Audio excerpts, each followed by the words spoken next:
No sleep for the wicked.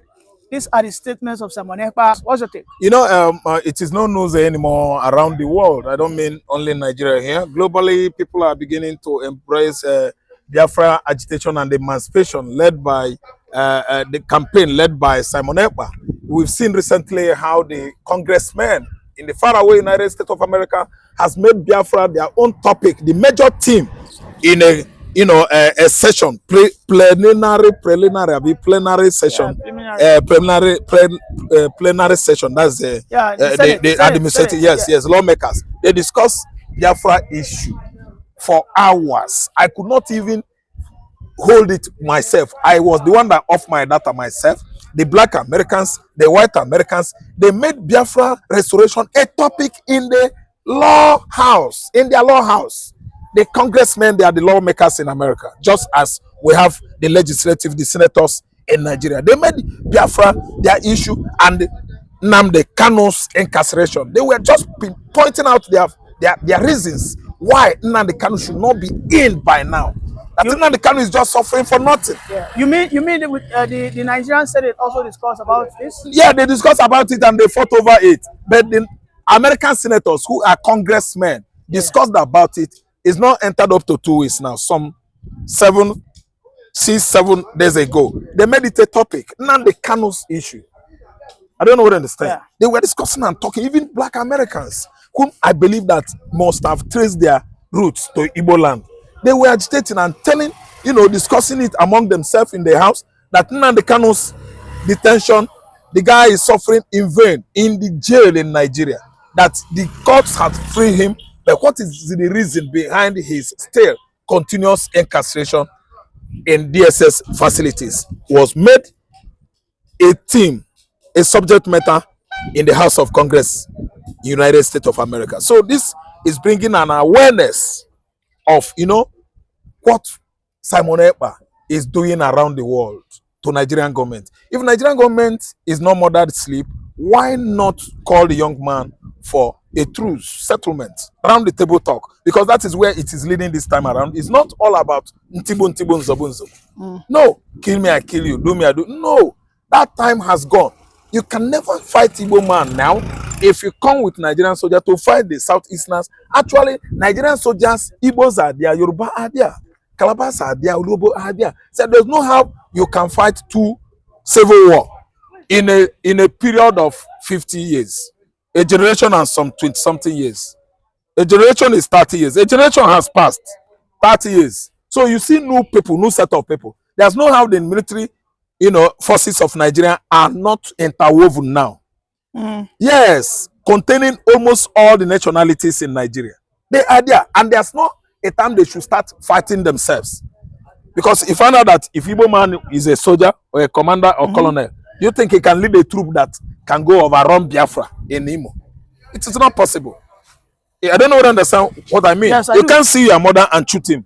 You can't see your father and shoot him. It is not possible. That's why where it is leading now is dialogue. Round table talk. Everybody should come on the table. Everybody should discuss about a way forward. Which, of course, I suggest. Look at what Sheikh Sani said. Sheikh Sani. Yeah. He said it is obvious that Nigeria has failed. There's no how we can get it right again. Which is why he's suggesting a way out. Division. Let Yoruba go, Oduduwa Republic. Let Biafra, Igbos go, and let Hausa, whatever name they might like to give themselves, let them go. And they are together with Fulani. Hausa is debunking Arewa, said it's not an Hausa language. That Fulani, they are their own, that they are not Arewa. I don't really understand. So there should be a round table talk. Let us find the reason why Nigeria is not working and cannot work till tomorrow. I don't know what I understand. We are not blind people. We are people that are well educated. So why must we be educated and still we are living like archaic animals? It is bad. So for us to move forward, there must be a round table talk to know the reason why this country, the system, political system is not working. It's not favorable to the citizens. We went to the poll last year and today this is what we are getting. A price which we pay. We had paid it in the past. We are not paying anymore. We need a round table talk so that we are all moving forward. Look at the prices of food items, essential commodities. A bag of rice is cost almost 150,000. Yes, long. You know that long Yeah, rice yeah. from Thailand is Over 145. over 100,000 now. Thank you, it's over 100,000 now. I don't know what to understand. And look at Abakaleke, look at our father, all these locally manufactured rice climbing to 80. Was it like that before? No, no. In 2007, 2006, 2008, I bought rice 5,000, 6,000. Today, a bag of rice has gone high because of some selfish persons that want to benefit from politics in Nigeria to the detriment of our blood, whether we die or alive. It doesn't concern them, and we are still allowing these people. So we should come out en masse. Let's have a roundtable talk and discuss a way forward. Do you think Simon Ekpa will ever want to have a conversation with the Yes. We understand he has now fully resigned and he is now 100% agitator of Biafra. focused. Yes, focused on Biafra. And you see what happened? It's not going to be a roundtable talk at FCT or at Abeokuta or Enugu. It's going to be an internationally organized dialogue for Nigerian nationalities. The whole ethnicity in Nigeria must come together to discuss a way forward for us. Don't forget, it might be at the United Nations Secretariat in New York. It might be in one of the EU member nations in Europe. So it is not going to be a Nigerian thing, and it should be managed, listen, stage managed, invigilated by United Nations personnel. They are the one that should come out with a solution so that there will be no escalation of another conflict in Nigeria. Because if it happens, other African countries can never hold Nigerian populace. But Mr. Raphael, don't forget what happened after the Abure Accord, meeting or roundtable. We know that at the end of the day, Nigeria dealt with that. They dealt with that. They actually renegade against that. Against that suggestion. So I ask again, you think it's a wise idea? No, I know Abure will stand favored everybody. He did not favor only Ojukwu. Abure will stand, meaning everybody should go. But even at that, Nigeria still they turn their back because they know where we are going. I don't understand. When he came back to Nigeria here, Awolowo said, "What are you doing? Are you blind?" And this takes me to the reason that you think diplomatic way could solve. It could solve it. Do you know why? As I'm talking to you now, Biafrans are ready to talk. Diplomatic solution is it. And if anybody is saying that, how are we going to do now? Where are we going to start? I'm saying that we are ready with the Biafrans. And allow me to give you reasons to expatiate my point. I want to expatiate on my point. You know what? Whatever we needed now to move a nation forward in Igbo land. I told you that we are very, very industrialized. We have ties. We have aluminum sheet. I'm just giving you an example. The Indomie we are using in the southeast, manufactured there. Not Dangote Indomie.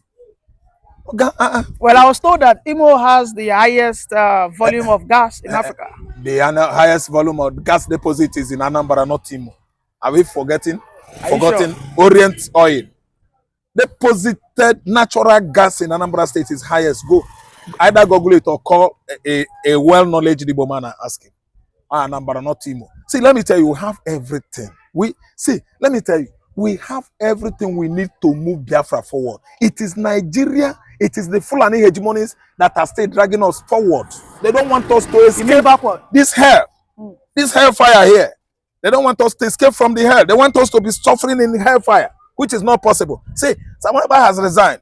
Totally, you are the one giving me the information now. See, they are going to see a better agitation than what Nnamdi Kanu was doing before. Because Nnamdi Kanu, Simon Ekpa's signage will bring restoration of Biafra faster than ever expected by Nigeria. See, it's going to be no bad news or sad news. It is something that will happen on a platter of gold. I don't really understand. You have a United Nations Secretariat in New York. You have NATO in Canada.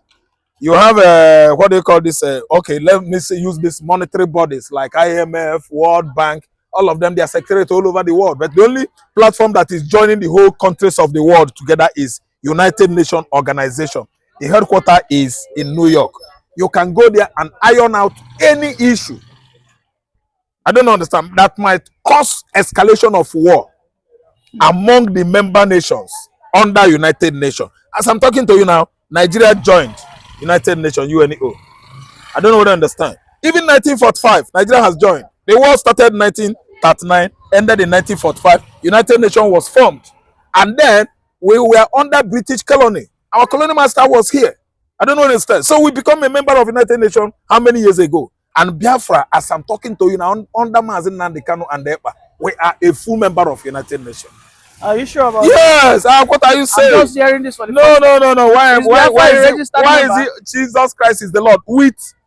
See, Nigerian Corporate Affairs Commission, Biafra is registered. It happened under Victor Okupe, that worked with Obasanjo. Obasanjo blasted him. Why didn't you know what you are registering? Because before the young man know, he done late. They don't register Biafra. Then Biafra was registered under West African West African ECOWAS, Economic Community of West African States, is registered. AU registered Biafra. That's Organization of African Unity, that translated into our African Union. Then United Nations registered Biafra, properly registered. Go and investigate. In fact, if you know where I'm going, write it on Google. Tap video. You will watch. Because if you tap video, they will show you people who did it. And what I'm telling you now is that NATO has registered Biafra. You asked me the question last year or beginning of this year. The kind of impact Simon Ekpa has done so far. NATO, which capital headquarters is in Canada, has recognized Biafra, meaning Biafra is a member of nation of NATO. Then Israeli recognition, I don't need to go further on that, because if you go online, you will see it.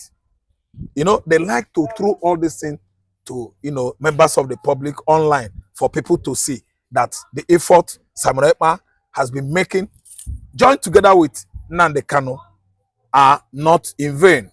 It is no effort in futility. They are coming out with good results, and we have seen it that Ekpa, our Prime Minister in exile, has inaugurated the Department of Judiciary just last week. You saw that one when they were swearing in most of the judiciary officers in Europe or America. I don't know the country where that was held. However, let me tell you, we have gone too far to make sure that emancipation of Biafran nation is a realized one. Thank you so much. Thank you very much, Mazira, for that wonderful submission of yours. Thank you.